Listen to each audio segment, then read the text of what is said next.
'Twas the night before Christmas, and in Pseudo's parents' house, not a creature was stirring, not even the mouse that had snuck its way in through the holes in the walls and lived in the kitchen, pooping drawers, one and all.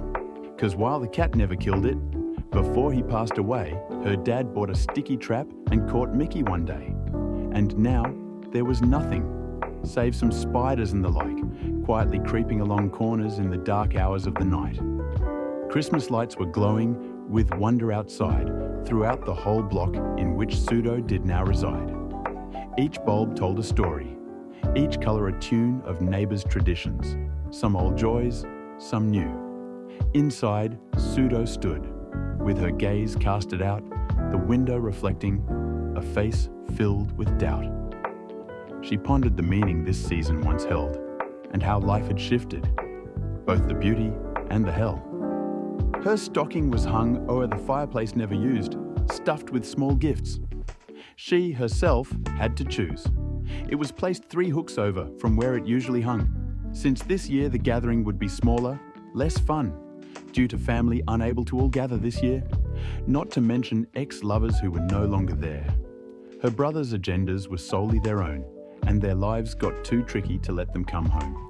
The eldest was planning a wedding come June, and his careful budgeting left no room to swoon. The middle had a child, a niece. Pseudo held dear, but her mother held custody for this holiday year. The youngest stayed distant, a feud deeply sown, with her middle bro estranging what bonds once had grown. But Pseudo was there, with a room at her peas, having moved in mid-August, something not done with ease. The months leading up to this day, meant for glee, had been rough for old Pseudo, who felt lost and unseen. In fact, the whole year had been quite challenging. The shake-ups, the breakup, amongst a slew of other things. The few relationships Pseudo tried to uphold were still and ever toxic, though she no longer told herself wicked lies that the others would change. They were too stuck in pity for their sad, woeful ways. Pseudo struggled to lower her vibes to this space wherein others resonated.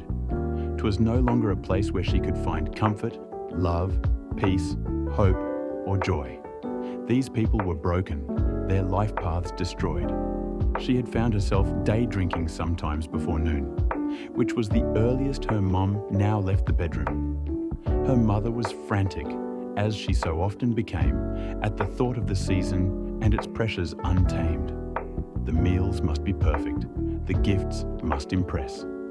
Though Pseudo had handled most of the holiday stress. Still, her mother found reasons to spiral and stew over duties imagined and traditions askew.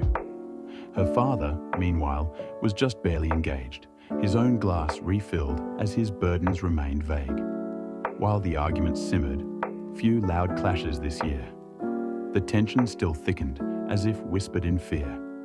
Their divorce still loomed like an uncertain refrain, more rumours than progress, and nothing had changed. What money was spent on lawyers or claims was matched by her father's online flirting games.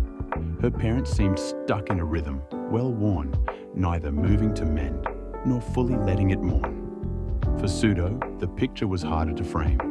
Her family's dysfunction still felt much the same, but she'd learned to observe with a calmer reserve, not breaking her stride, despite what they deserved. Pseudo taught herself how to seek her own wealth through diligent self-love and worrying about herself. Yet, her progress was slow.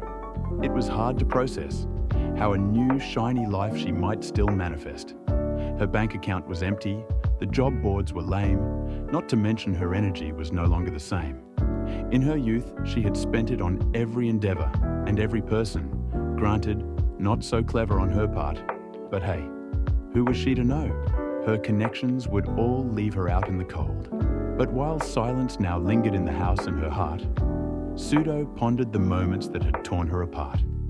Each year brought its trials, some gifts wrapped in pain, yet each ribbon unravelled left a lesson to gain. She thought of connections, some lost, some still near, and the courage it took to face doubt and fear. She recalled tender voices, once warm, now grown faint, their echoes still soothing, despite time's constraint. There were hands she had held, now distant, long gone, yet their touch left a mark, an imprint still strong. Some bonds had unraveled, frayed by sorrow and pride, and the pain, it did linger in her heart, deep inside. And though shadows of loss sometimes clouded her view, she held on to the hope that love would renew. For amidst all the aching, a spark still remained, a hope she could nurture through love uncontained. As she gazed through the window, her breath fogging the pain, Pseudo saw in the distance the start of new gain. For the lights in the darkness weren't merely a show. They reminded her softly of the seeds she could sow. Each struggle she weathered, each tear that she shed, had shaped her resilience, not left her for dead. For within every ember, a fire could ignite, and in shadows of sorrow, there lived rays of light. Pseudo resolved, with a heart still unsure, to cherish small victories and find what was pure.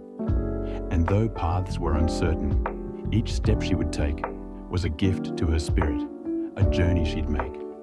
Through the stillness of Christmas, her soul felt the shift. Not in what she was given, but in what she could gift. With that, Pseudo's phone chirped the tones of midnight, and she whispered to her reflection, "Merry Christmas, Pseudo. Now go, be the light.